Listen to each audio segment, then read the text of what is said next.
बिस्मिल्लाहिर्रहमानिर्रहीम। अस्सलाम वालेकुम। ज़फ़र नकवी आपसे मुखातिब हूँ। आज मैं आपके सामने एक इंतहाई दिलचस्प और सबक आमोज़ वाक़या बयान करना चाहूँगा, और वो वाक़या ज़ुल्म से मुताल्लिक़ है।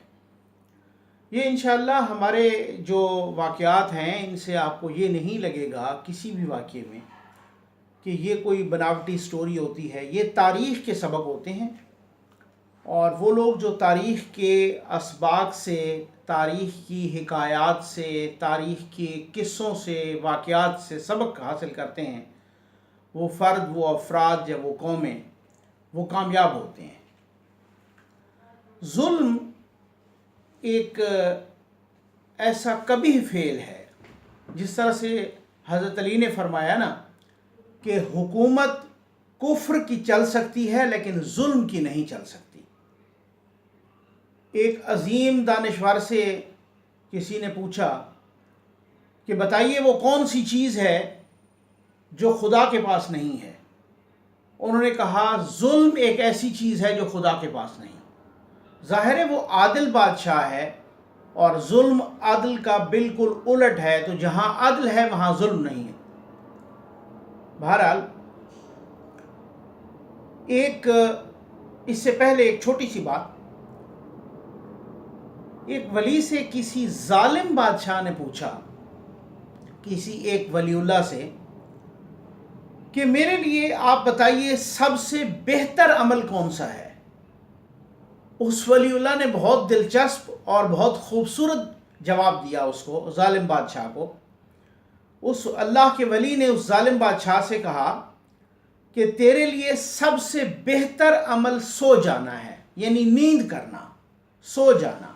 क्योंकि जब तू सोया होगा तो उस वक़्त डेफिनेटली तू मखलूक खुदा पर जुल्म नहीं कर रहा होगा। तो जिस लम्हे तू जुल्म नहीं कर रहा होगा वो तेरे लिए बेहतर अमल होगा, वो तेरे लिए सबसे बेहतर टाइम होगा। क्योंकि जुल्म तेरी सरिश्त में, तेरी आदत में, तेरी फितरत में शामिल हो चुका है। तो जब तू जाग रहा होगा तो किसी न किसी तौर से, किसी न किसी तरीके से खल्क़ खुदा पर जुल्म ढा रहा होगा। तो जो मैं वाक़या आपको बयान करने लगा हूँ वो बहुत ही दिलचस्प तरीन और सबक आमोज़ वाक़या है।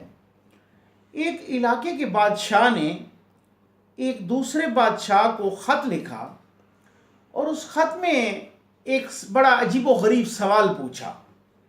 वो सवाल ये था कि क्या वजह है कि हमारे यहाँ बादशाहों की उम्रें कम होती हैं और आपके यहाँ बादशाहों की उम्रें बहुत लंबी लंबी होती हैं। यानी यूँ समझ लीजिए, एक मुल्क के बादशाह ने दूसरे मुल्क के बादशाह को ख़त लिखा कि हमारे यहाँ बादशाहों की उम्रें कम होती हैं, जल्दी मर जाते हैं, और आपके यहाँ बादशाहों की उम्रें ज़्यादा होती हैं, लंबी उम्रें होती हैं, उनकी उम्रें तवील होती हैं। ये ख़त लेकर, बादशाह का ये ख़त लेकर दूसरे मुल्क के बादशाह के पास उसका कासिद गया। जब उस बादशाह ने उस बादशाह का ख़त पढ़ा तो उसने, वो जो कासिद गया था ना, मैसेंजर, डाकिया कह लें, पोस्टमैन कह लें, उस कासिद को उस बादशाह ने अपने महल में कैद कर लिया। वो बेचारा बड़ा हैरान हुआ। उसने कहा मेरा जुर्म तो ये, मैं तो सिर्फ एक बादशाह का दूसरे बादशाह तक ख़त लेके आया, और मुझे क्यों कैद कर लिया गया। उस बादशाह से उस कासिद ने फरियाद की, बड़ा एक पूछा बहुत, पर बेचारा परेशान हो गया। उसने कहा बादशाह सलामत, मैं तो ख़त लेके आया आपके पास दूसरे बादशाह का, तो मेरा कसूर क्या है कि आप मुझे कैद कर रहे हैं। उसने कहा बस भाई, मैं आपको कसूर बाद में बताऊंगा। आपको रिहाई तब मिलेगी कि जब ये सामने मेरे चमन में दरख्त देख रहे हो ना, मेरे महल के चमन में जो एक दरख्त है, बहुत ही तनावर दरख्त है, बहुत ही ताकतवर दरख्त है, ये दरख्त जब जड़ से उखड़ जाएगा ना और गिर जाएगा, आपको तब यहाँ से रिहाई मिलेगी। وہ قاصد بیچارہ بہت ہی حیران پریشان ہوا. اس نے کہا یہ تو نہ کرنے والی بات ہے. اس نے کہا یہ تو پھر میری رہائی ناممکن ہے. کہ ایسا کیسے ممکن ہے کہ خود بخود ایک اتنا تناور درخت جو بالکل جڑ سے اکھڑ جائے. یہ تو مجھے لگتا ہے اگلے 100 سال میں بھی یہ جتنا تناور اور طاقتور درخت محسوس ہو رہا ہے، یہ تو مجھے لگتا ہے اگلے 100 سال میں بھی نہیں اکھڑے گا اور نہیں گرے گا. اور یہ بادشاہ سلامت فرما رہے ہیں کہ یہ درخت میرے چمن میں جو لگا ہے، جب یہ جڑ سے اکھڑ جائے گا تو تب آپ کو اپنا رہائی ملے گی میری قید سے. تو پھر اس کا مطلب یہ ہے کہ میں نہ ہی سمجھوں کہ مجھے تو رہائی نہیں ملنے لگی. بیچارہ وہ قید خانے میں بند ہو گیا، بادشاہ کے محل کے ایک کونے میں. روزانہ چیختا چلاتا فریاد کرتا اللہ سے. وہ کہتے ہیں نا کہ ایک جو اس کی آہ ہوتی ہے مظلوم کی، وہ بہت بڑا کام کرتی ہے. وہ براہ راست عرش خدا سے ٹکراتی ہے اور خدا کے عرش کو بھی ہلا دیتی ہے. تو وہ بیچارہ فریاد کر رہا تھا، رو رہا تھا، چیخ رہا تھا اور کہہ رہا تھا پروردگار میرا کیا جرم ہے، میں تو ایک خط لے کے ایک بادشاہ کا دوسرے بادشاہ کے پاس آیا ہوں اور یہاں پہ میں بے گناہ اور بلا تقصیر جو ہے قید ہو گیا ہوں، تو مجھے رہائی دلا.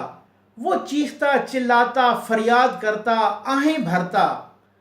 ایک دن وہی بادشاہ جس نے اسے قید کیا ہوا تھا، چند دن کے بعد وہی بادشاہ اپنے چمن میں بیٹھا ہوا تھا ایک کونے میں، کہ اچانک اس نے دیکھا کہ وہی درخت جڑ سے اکھڑ کے زمین پہ آ لگا.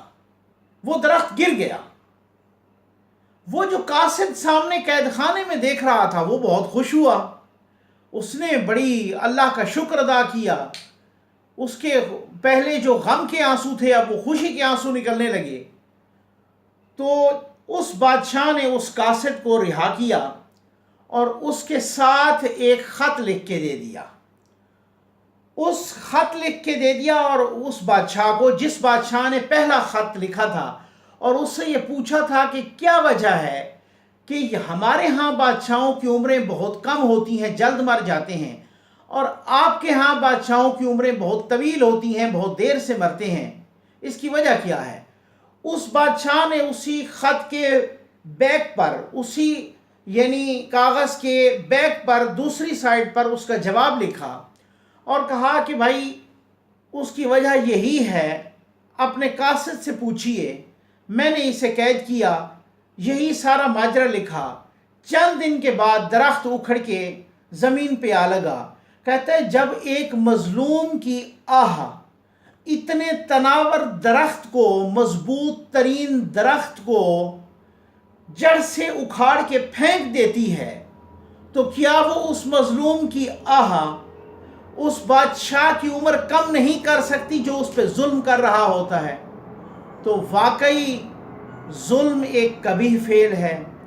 یہ فرد کو، افراد کو، اقوام کو تباہ و برباد کر کے رکھ دیتا ہے.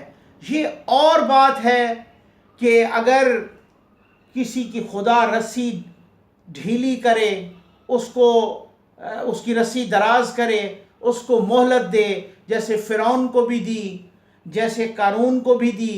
بہت سارے اور بھی تاریخ میں بہت سارے ایسے ہیں جن کو لمبی رسی دی خدا نے، لیکن جب وہ کھینچتا ہے تو پھر ایسے انداز میں کہ وہ سبق آموز بن جاتی ہے تاریخ میں.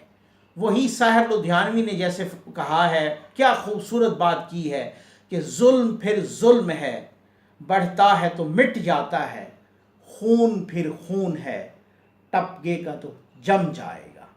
اگر آپ کو یہ ہماری حکایت، قصہ اور تاریخی واقعہ پسند آیا تو آپ ہمارا چینل ضرور سبسکرائب کیجئے تاکہ نوٹیفیکیشن کی فارم میں آپ تک ہماری یہ قیمتی چیزیں ہمیشہ کے لیے پہنچتی رہیں. بہت شکریہ.